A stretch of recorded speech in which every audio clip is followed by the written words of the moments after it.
The Me&Him podcast.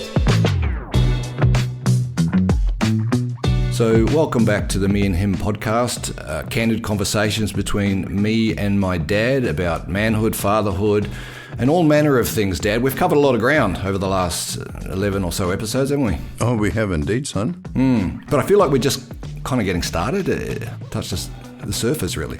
We're at the top of the iceberg. So much more underneath. Oh, yes. I agree. So here, look, we've managed to actually get 11 episodes recorded. We're on episode 12. This is what we're calling the last episode of season 1. Now, we may end up just whipping out another season. Oh, it's the end. Oh, my God. No, it's not the end. No. I'm not looking forward to the end. No, don't worry, Dad. It's only the end of the first season, and the next season we're going to change it up, and I'll explain that in a second. A new life, thank God. Yeah. But I want to congratulate you. Thank you for living this long. I was a bit worried there in episode 7. I was like, he's looking a bit pale. So was I. You hung in there, and we made it all the way through. So now we just don't have any problems on this episode because I really want to finish it with you, and then we can sort of finish the story, I guess, of your upbringing and your father. And I'll intertwine some stuff in that as well, if that's all right with you. But what I'm really interested in this episode is, because I know Grandad ended up, he got old, he got incapacitated, he needed care, and you took him in. And I don't know a lot about that because I was living a very busy life with young kids, and I've caught up with you guys occasionally, but we've never really explored it. I'm happy to tell you, son. It wasn't... I did my duty as any good only son, only child would do. Yeah. I had to do my duty. It's a proper thing. Regardless of whether I wanted to do that or not, I just had to do it. Well, I appreciate that, and I know that we've chatted a little bit about this, and it's not an easy topic, and I'm sure there's listeners out there who have lost loved ones and parents and others around them, people they care about. It's never easy talking about these sort of things, but from my perspective, and we're not going to go in too deep right now, but from my perspective, Dad, you joke around, you're in the drop-off zone, what have you. I mean, hell, I thought you the way you were living your life, I thought you were in the drop-off zone like 20 years ago. You're like, you've run right past the drop-off zone up into the stand. Me too, and all my doctors. I know. Everyone's amazed. But it's close, son, and I don't have any issues with mortality. I never have had. Yeah, we spoke about that, or you spoke about that at one point. Yeah. So I think it's a really important and kind of special topic for me, to be honest with you, because at some point I'm going to be looking at this, right? I really care for you, and we've been doing this, A, because we want to do something together, but B, also because we want to share stories for my kids and other family members. Then they're not lost forever. So they're not lost, and people can understand not just you but me as well. And then secondly to that, or indirectly from that, is also other people who have had similar experiences, and particularly men, but also women. Some of the feedback from women has been really interesting, Dad. Like, they're thinking about their fathers. And I didn't expect that. I didn't expect women to be so interested in what we're doing. I thought it would mainly be the blokes who have had kids or maybe had an issue with their dad, but no. Son, I keep telling you, women are far more sensitive than men. They pick up on all sorts of things. Maybe they just like hearing a bit of real talk. They do. Look, I've got to tell you, Dad, you do can't get say that. That sounds depreciating. Well, real talk between men, because often women men hide are very, very sensitive creatures. We make fun of them, as I know they make fun of us. No, definitely. And it's all good-natured. Yeah.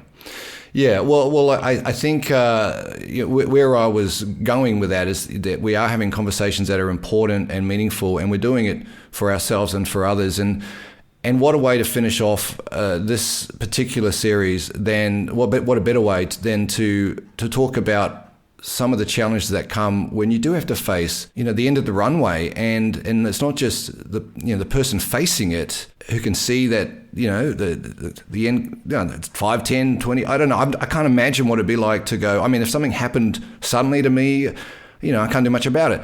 But to actually go, hang on, well, I'm actually 80 and I probably won't live past 90. So at max, I've got 10 years. I can't wrap my head around what that feels like. So, I mean, and to some degree, I wouldn't mind exploring that as well, if that's not too morbid. Nothing's morbid, son. It's all real. Yeah. And it's not the end of the runway you have to worry about. It's the pilot. Oh, he's going to take off and soar to another plane. Oh, yeah. Or he can crash and burn. Come on, Sully. You can land this thing in the Hudson. You got this. All right. Let's start the last page of the first chapter, shall we? Yes, indeed. The Me&Him podcast.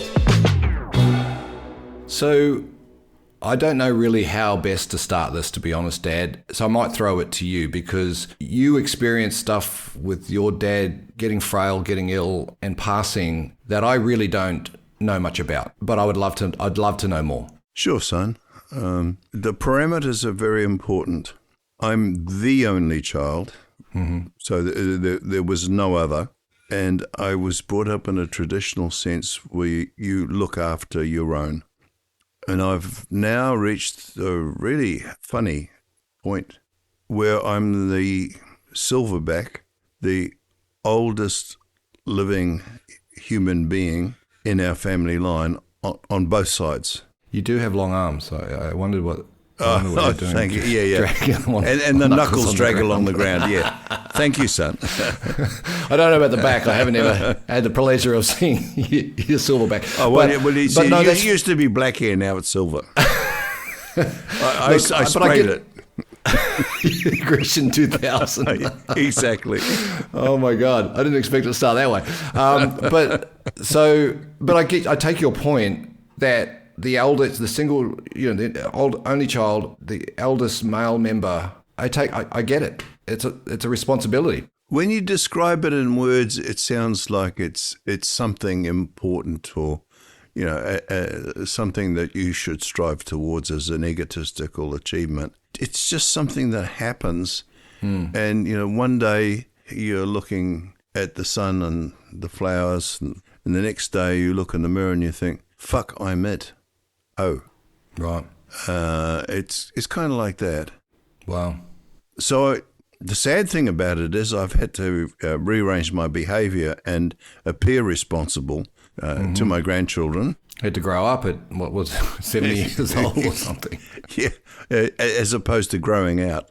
Thank God I'm growing in, You are. losing weight. Well done to you. Yeah. But, I've lost both of my parents. Fortunately, all of my family is intact, and oh God, there is nothing more painful for any human being than to lose a child. I agree with that. Oh God. Yeah, it's hard, but it makes sense when your parents go or an elderly relative goes. I don't know how one would cope with it, being someone younger, a child particularly. I feel for all those people who've been in that position.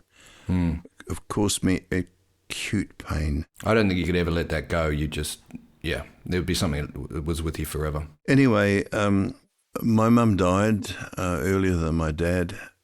She had pancreatic cancer, which hadn't been diagnosed properly. Part of that was due to my dad telling her that her pain was irrelevant. Wow. Another grudge I held against him. Wow. Okay. I didn't know that. So he basically played it down or something, did he? He played it down. So I was there. She was used to scream in pain. Yeah. Wow. And by the time she got to hospital, it was too late. So I buried my mum,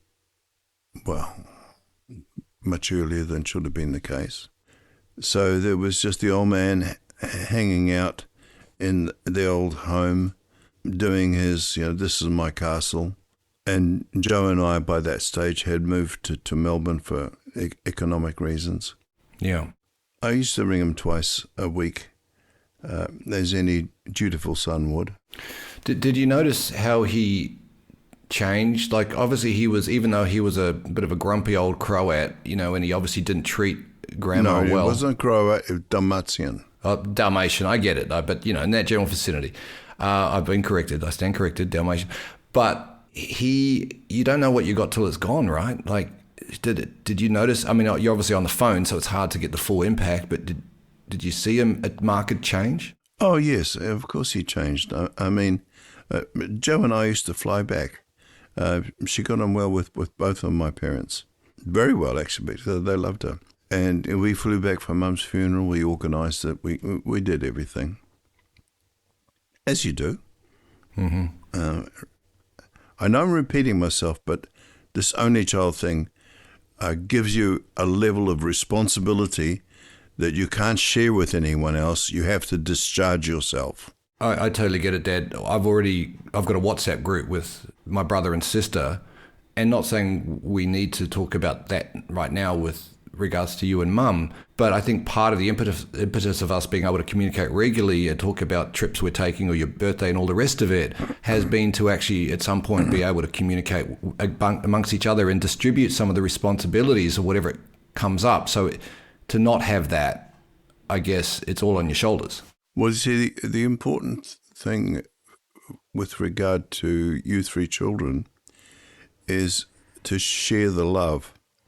Now, mine was one-on-one. The love couldn't be shared with anyone else. Mm-hmm. And I loved my dad despite his faults, because he was my dad. But I didn't know how much damage his treatment of my mother had done to me psychologically until I had to go out with a peer group, that starting with teenagers and then with work colleagues and so forth. So I had to do a lot of work. And one day on the phone, after my auntie, who was the last in my mother's sisters and brothers line, because my mother had passed, and my auntie Chrissy and my dad fought like a cat and dog in the early days. Oh, really? I didn't know that. Oh, yeah. I mean, she was a hospital matron, and she was the old school hospital matron. Yeah, she was pretty hardcore from what I remember. Yeah, she was hardcore, but she softened with age.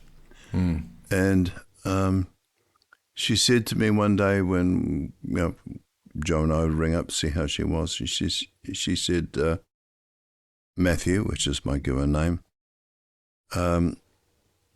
your father's not doing too well. Okay. He's not coping. How long after that was Grandma's passing was that? Oh, that was 10 years after. Wow. So he got by was on his own for 10 years after that? Oh, at least, yeah. Wow. I didn't know that. I guess I don't know what I was doing, but my head was probably up my butt and just running around busy with other stuff. So that seems like a long time. Oh, you were having lunch on a regular basis. I knew I shouldn't have said that. You walked into that, son. Oh, God. Okay. Yeah, all right. But, I was going to say ask, but I know I'm trying to be polite. So anyway, let me interrupt. Yes. So I kept in regular contact with him. We were living in Melbourne. Of course, he was living in my hometown of Auckland. And one day I was chatting to him, and he was saying, how are you, Dad? Da, da, da.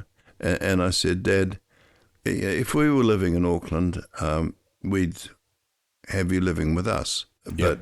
But that's impossible because we live in Melbourne, and you wouldn't want to come to Melbourne, would you? And he said, yes. Wow. Just jumped at it. And I went, oh, shit. You hadn't prepared yourself for that. No, I was not prepared. Wow. So I told Jo, and she said, fair enough. So we went over there. So he was obviously really lonely. Oh, yeah, he was. He needed family. And we packed him up and all the family stuff. And we managed to get there in time to stop him throwing out valuable things as part of my heritage, about my mother and so forth. She was so good at her job as a cutter in a dressmaking production warehouse, as opposed to a fashion warehouse, that I never knew. She was offered a job in London to travel the world, all expenses paid. You told me that story. Yeah, I have.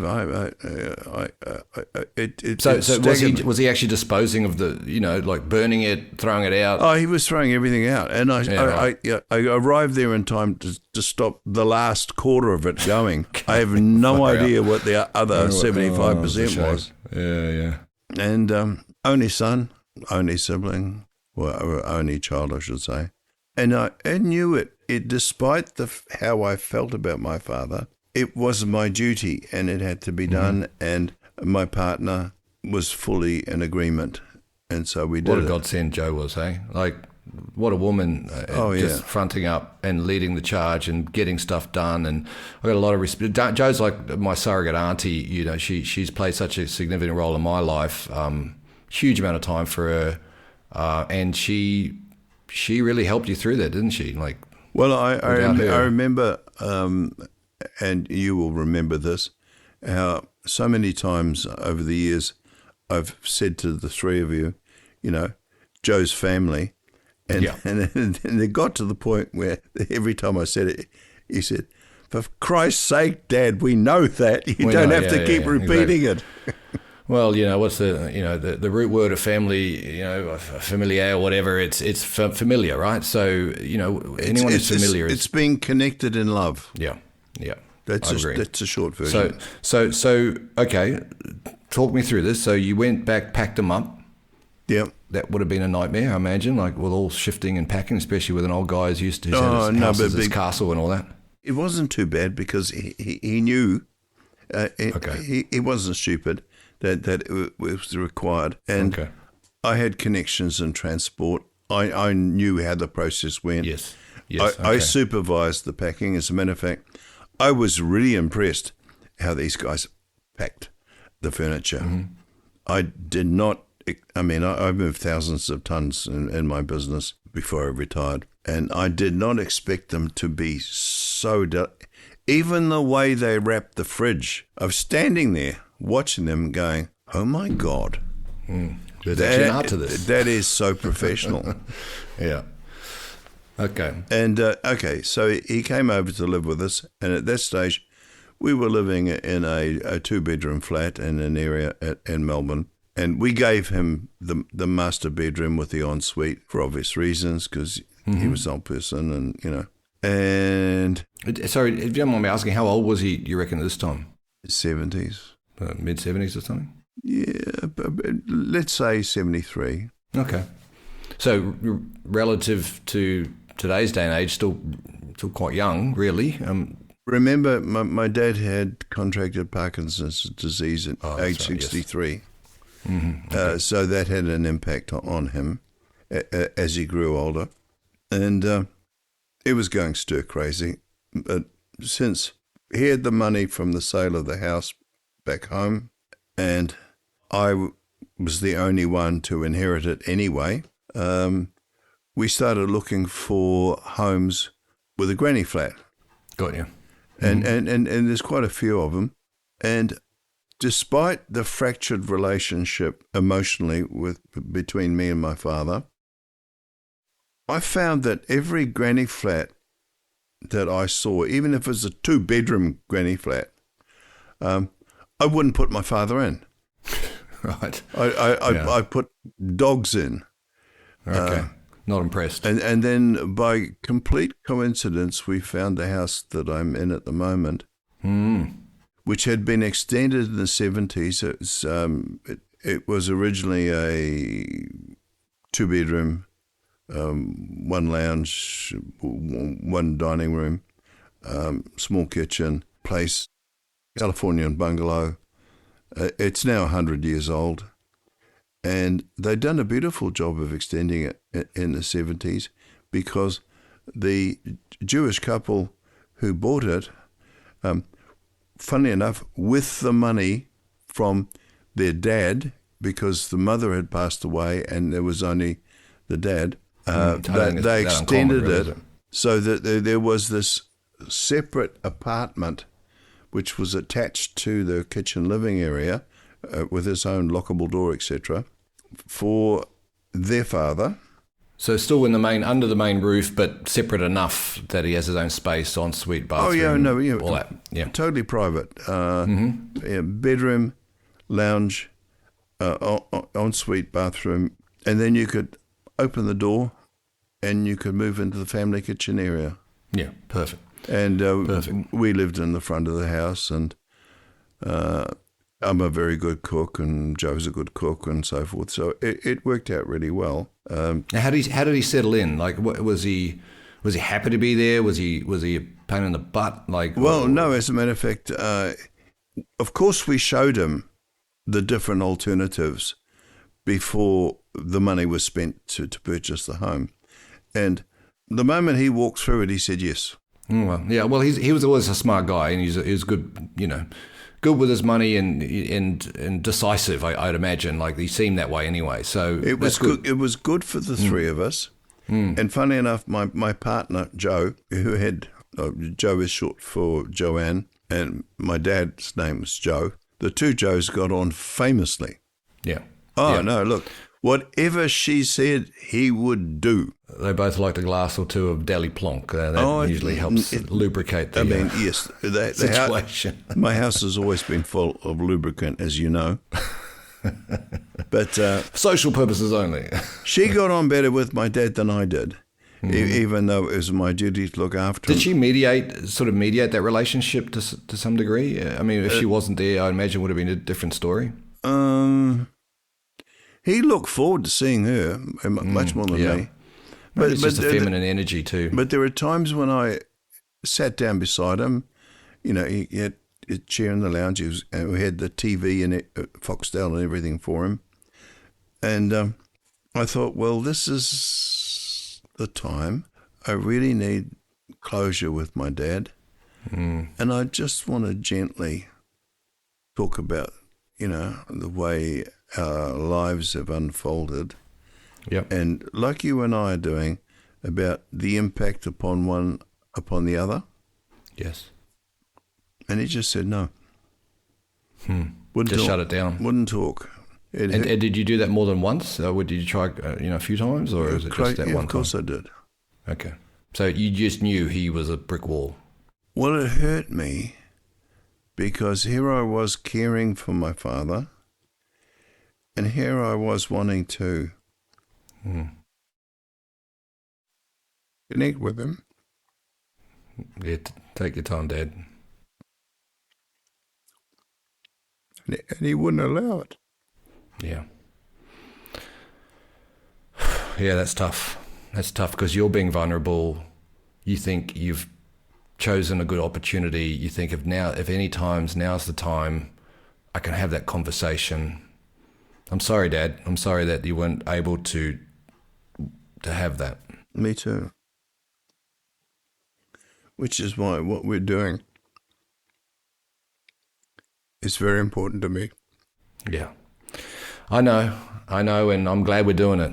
This is, I don't think people realize until sometimes it's too late just how vital it is to have that connection with your father. The father needs it, the son needs it. Or your significant parent. Absolutely. You're right. Yeah, and you're right. There's different resonating impacts from whose relationship you have that's damaged. But look, I got to give you credit though.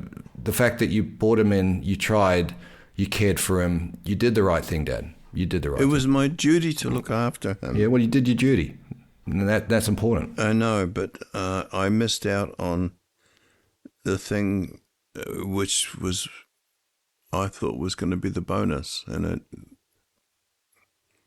didn't turn out that way. Yeah. So he bumped you off, whatever. He obviously just couldn't grapple with that sort of level of emotional depth. No, he wouldn't. He wouldn't do it. It was It was obstinacy. Yeah. Which in its way is frustrating as well, right? Because it pissed me off, to be honest with you. Well, it came across to me as an adult as the ultimate rejection. Yeah. Wow. Okay.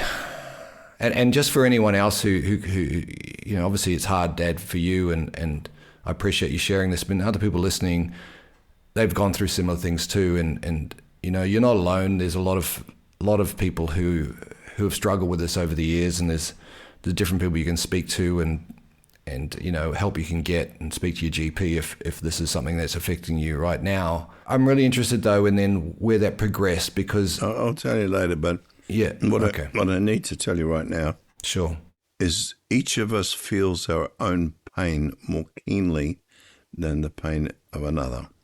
That makes perfect sense. Yeah, I mean, we can empathize, but we can never feel what they're feeling. And you have to just go through it one way or another. Yeah. So he lived on for a few more years. You told me, I think recently that he died at 80, and you've actually outlived him. No, his age. I'm the same age. The same age. Well, you're outliving him currently. Well, potentially. Yeah, but that's just why keep going, Dad. That's why I jokingly say I'm on the drop-off zone.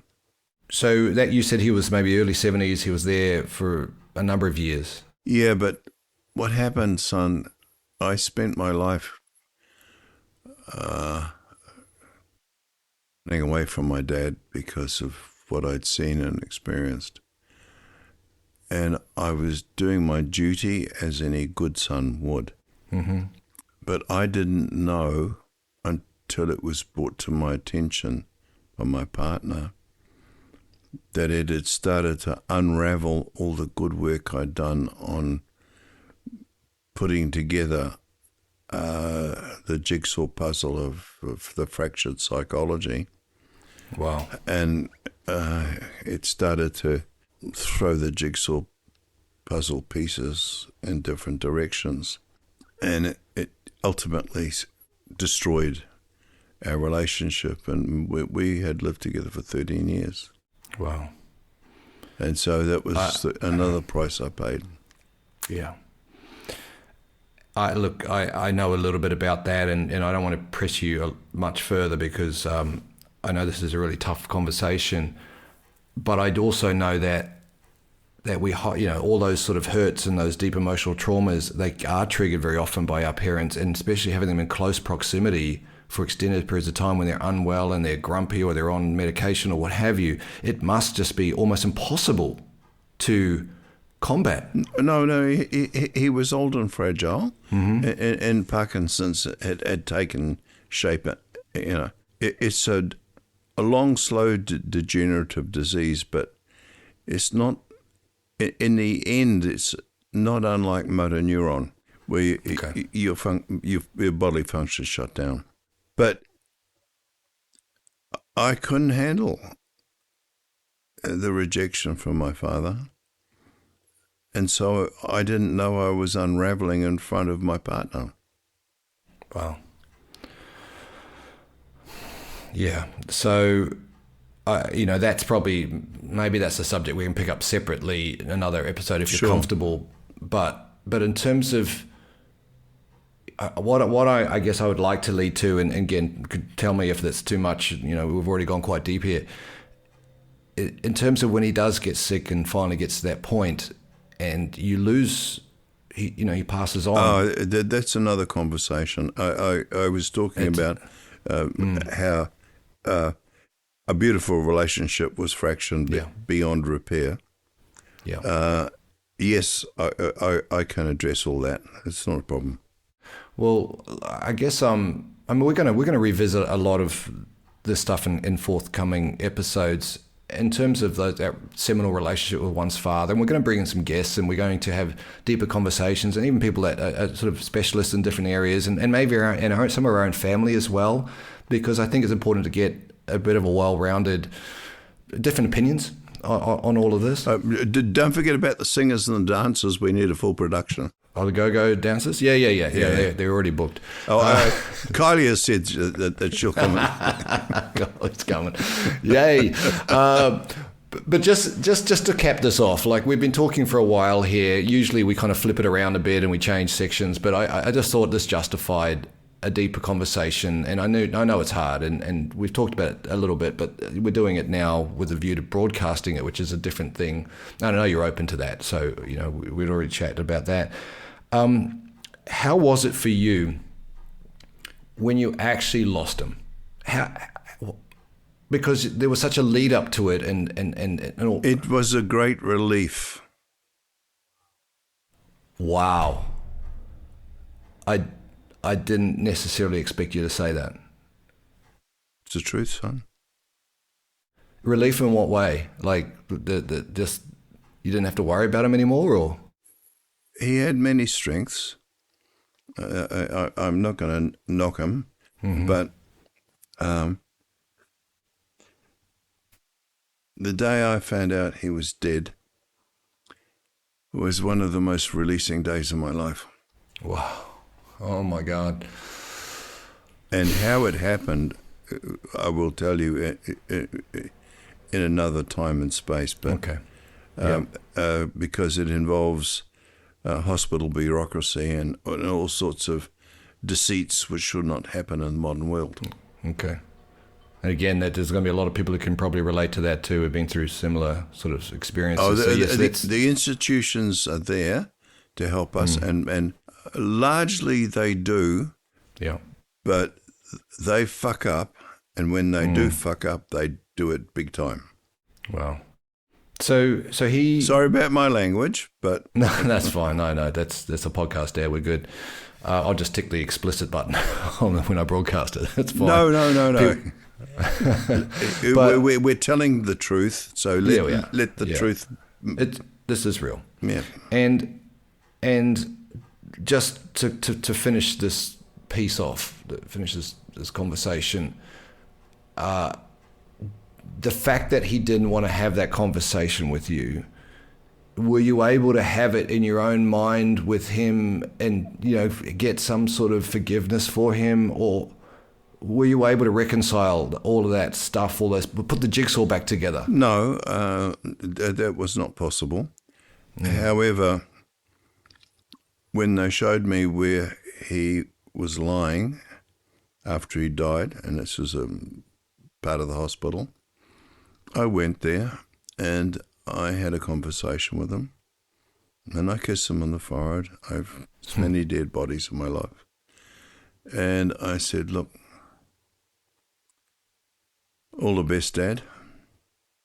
Goodbye. Did he say goodbye?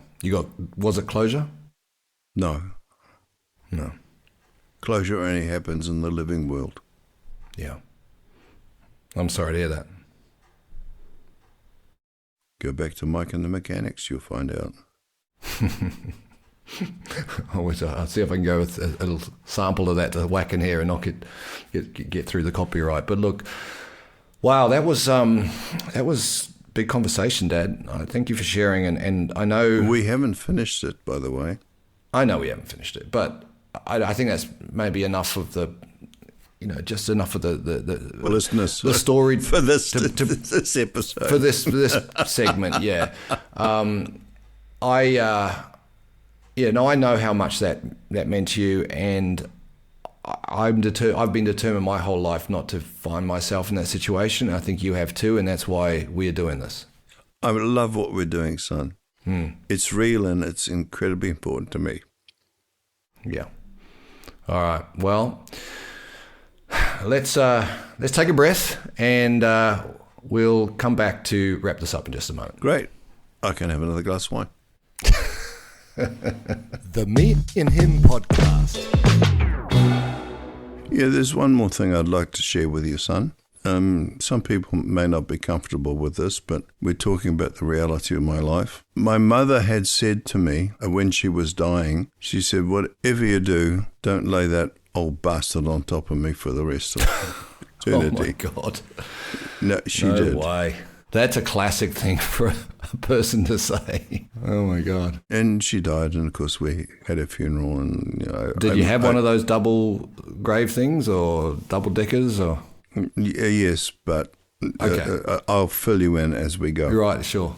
So my dad passed away after his presence had unraveled me to the degree that I lost the woman I loved because she just had to walk. I mean, and she made some determined efforts to put us together, and we went to counsellors, etc., It's a big cost, big price to pay. Oh, yeah, and it was at the turn of the millennium, it was because New Year's Eve 1999, I sat there watching the TV on my own. I cried my heart out.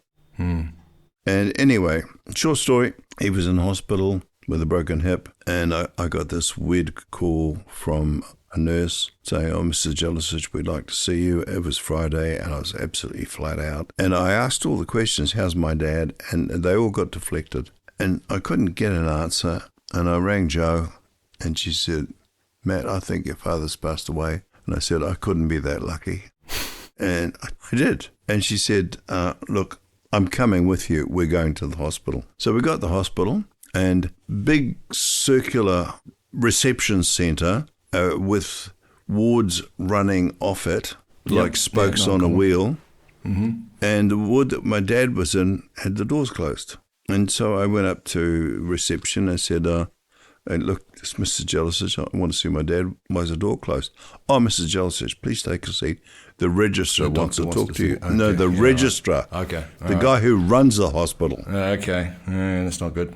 And Joe's looking at me and I'm looking at her. And so he comes out, gives me all this bullshit about duty of care, da-da-da. And then finally we've done the right thing. We did everything we could. All that stuff. Yeah. And the nurses have a routine of checking. But unfortunately, your father choked on his vomit. And so he's dead. Yes, he's dead. Mm-hmm. Fine. Well, why didn't you tell me that to begin with? Yeah. I mean, they lied through their back teeth. Mm-hmm. Yeah, they're also obviously so worried about bloody being sued for... Oh, exactly. And to be honest with, if it wasn't for the fact that I was pleased my father had died, I would have sued the pants off them. Right. If I was... Because you reckon there was a bit of malpractice, or...? No, because at every stage, starting from 9 o'clock in the morning, I asked them, how's my father doing and so forth, and I never got an honest answer. Okay. I got lied to. They're covering their butts the whole time. Oh, fuck yes, son. I mean, it was disgusting. So I said, well, where is he? And funny enough, because it was a large circular reception area, they had a little room kind of in there, and he said, he's there. So I said, can I see him? I said, yes. So I walked in, and there he was, dead, stone cold. Eyes closed? Of course. Mm-hmm. No pennies. We've got past that stage. Mm-hmm. And I just said, hi, Dad. Well, it's happened. It's a relief for both of us. Kissed his forehead, said all the best, and walked out.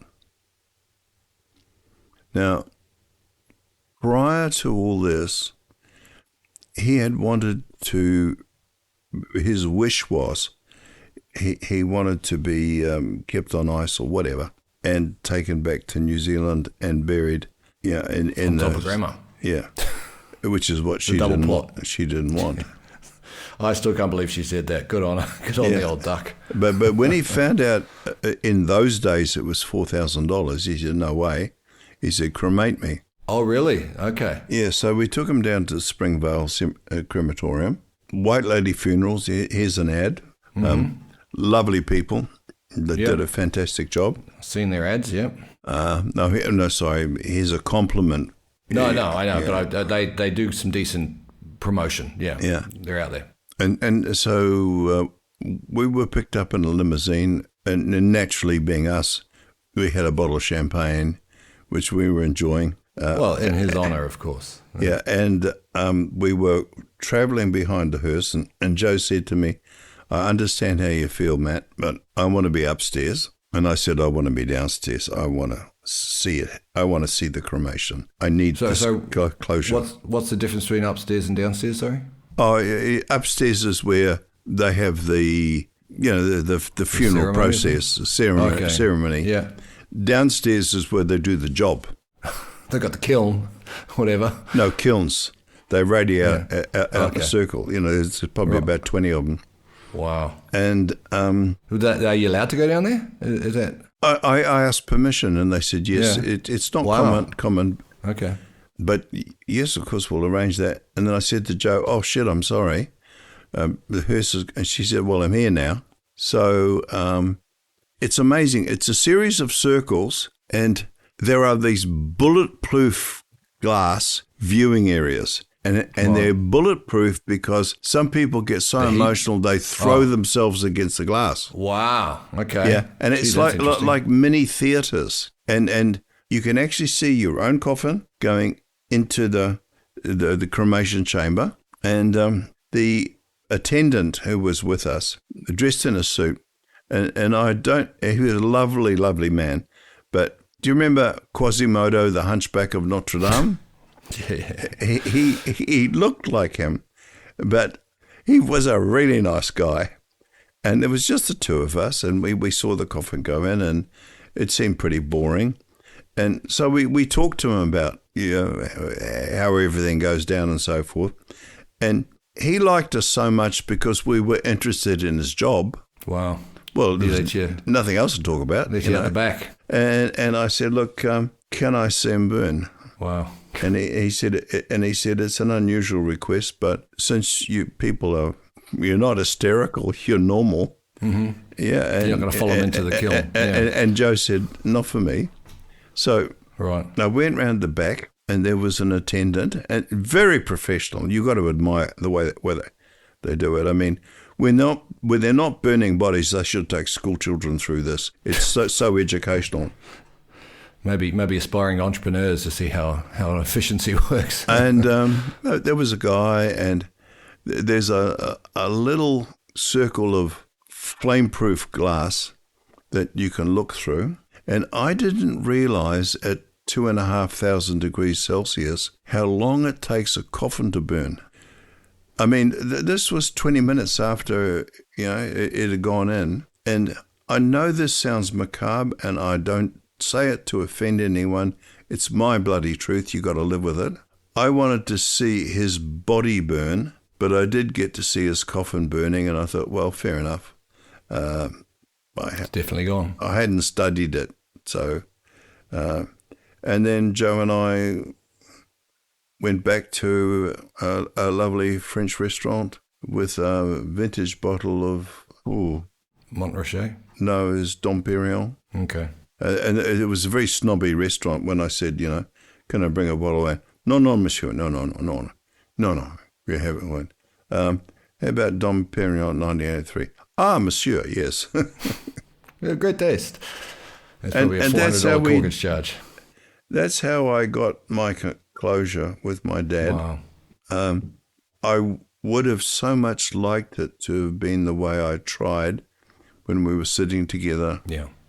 But he couldn't handle it. And so eventually, and by the way, because they found us so interesting, they gave us the guided tour.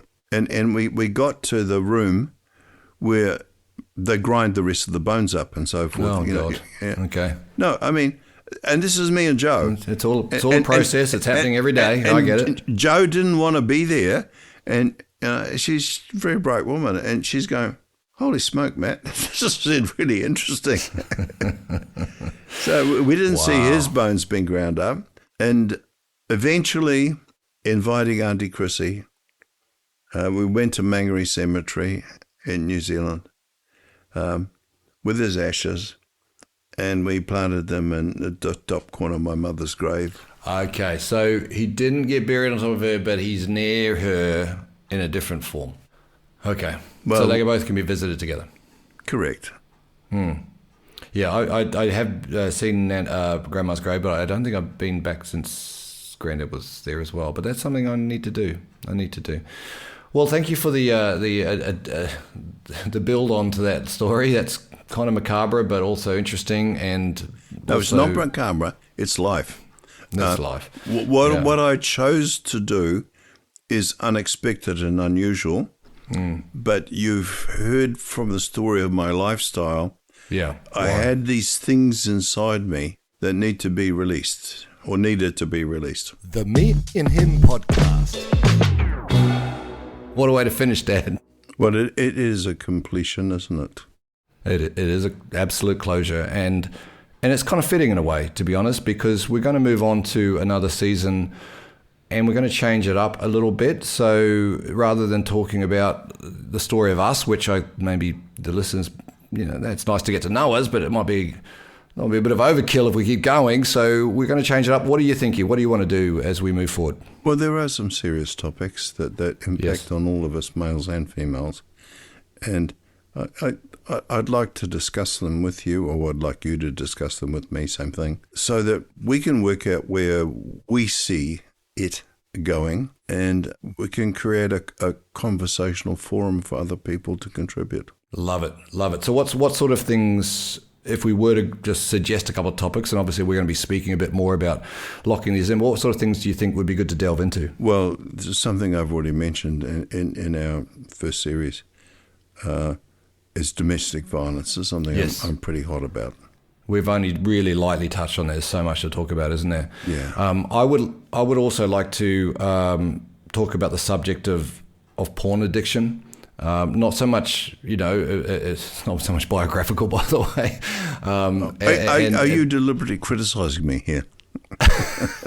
No, because look, I was up in Byron recently. I was speaking to a friend of mine, Kim, who I've known and loved for years, a lovely guy, and we just got on the subject of the role of porn in men's lives, and he had some really interesting perspectives about how it affects your energy, it affects the feminine pheromones that the women pick up on you, and all that. And anyway, I said to him, look, mate, before we go any further, would you come on the podcast and just share that perspective? Because I'd love Dad to hear it. I'd love us to interact on it. Yeah, I'd like that. It's a subject that isn't talked about very much. And so there's another person that we could bring on and get another perspective. So there's a few deep things to investigate. But you know what that triggers? What's that? The subject of addiction per se. Yes. Which is addiction. There are so many forms of things like that alcohol, you can be attached to. Yeah. Relationships, codependency. Yeah. Absolutely. And addiction is something which I'm not a psychologist, and so I'm just using my terminology loosely, is due to a flaw or a need or a suppressed emotion inside a human being. It goes much further than, I like to smoke this, I like to do this, I like to watch this. Yeah, I like to have sex or what have you. And it's a form of self-soothing. It's a form of self-abuse as well. Escapism and self-abuse. That's not meant the way men would think it's meant. Yeah. And Dad, then we also have male suicide. Yes. Right? I know you've experienced people in your close circle. You wouldn't believe this, son, but I was having a deep conversation with a friend of mine's teenage son, and he was talking about self-abuse and suicide. Mm-hmm. And what was interesting was he was able to talk to me, but not his father about it. Wow. His father loves him so much. And it was such a privileged position to be in because he could get it off his chest. Yeah. And he needs to get off his chest. And we could talk about it, man to man, old man to young man. That's a great example, Dad, and that's exactly what we're talking about here. Having those conversations, it doesn't have to be with people that you're related to. It could be, as I've got a mentor friend that I speak to very openly. Exactly. Here. Yeah. Often, even though we love our family, we're sort of caught up in the emotional fabric of the different roles we play. Yeah. And it's easier just to tell a stranger whom we feel we can trust about these things. And if the stranger is wise enough, that stranger can guide the person, irrespective of their age, because I've dealt with both young and old, and into a more comfortable, self-nurturing sphere. Bottom line is, Dad, I think we need to help, and people are doing this really well, but we need to help shine some sunlight into these dark crevices of, men's thoughts and emotional states, and help to alleviate the burden to some degree through enabling sharing, inspiring sharing. I will say also that we do have a website, Me&Him.podcast.com, where you can contact us. You can, not saying for therapeutic advice of any sort. No, we're not qualified in that area. We're not qualified. We're just caring, sharing human beings. Yeah. And also it might inspire a conversation on one of our next podcasts and maybe even a guest or so. Who knows? There's lots of potential, Dad. I've so enjoyed doing this with you. Just to finish up with, if I could be so bold as just to share something that I most admire about you and ask you to share the same with me, and we haven't really rehearsed this or anything. I just wanted to say, because people say that you admire what you most want to become, that's something that you want in your life as well. And one thing I talk to other people about, I admire about you, is your ability to create large circles of friends from all walks of life, all different personalities, all different experience, different ages. And it keeps you young at heart. It keeps you interested. It keeps you, I think, going to some degree. True. I hope that I am able to do that at your age, and I just think it's a wonderful thing, and good on you. Son, I see you doing that at your age now. Thank you. Look, this sounds so simplistic. People like me who've been trained in science will go, poo. But it's called sharing the love. You can extend your love to strangers in a totally non-invasive, non-confrontational way, to give them the space to be themselves and to share themselves with you. Yes. Yeah. And that's what it's all about. I agree. So, and by the way, I didn't finish. I've watched you grow, obviously, because you're my son. Yes, I was tiny. I was actually just a seed in your nutsack at one point. Yeah, I don't know why that one was picked, but never mind. We won't go there. And you're developing into a very wonderful person, and you've achieved a lot in your business life, and so I'm very proud of you. Well, that's nice. And now I'm also the producer of the Me&Him podcast, one of the up-and-coming shock horror top 20 my God. podcasts in the world on mental health and relationships. We're not quite there yet, son. No, I'm just I'm manifesting right now, Dad. All right. Well, look, enough self, aggrandizement and we can hug it out later. It's been an absolute joy. 12 episodes in the bag, more to come, deeper, better, stronger, faster. Isn't there a song around that? I think it's Daft Punk. I have a question to ask you. Okay. Come on. We've got to wrap this thing up. How can I give you a decent hug over Zoom? The way we did in COVID, we go, oh, yeah.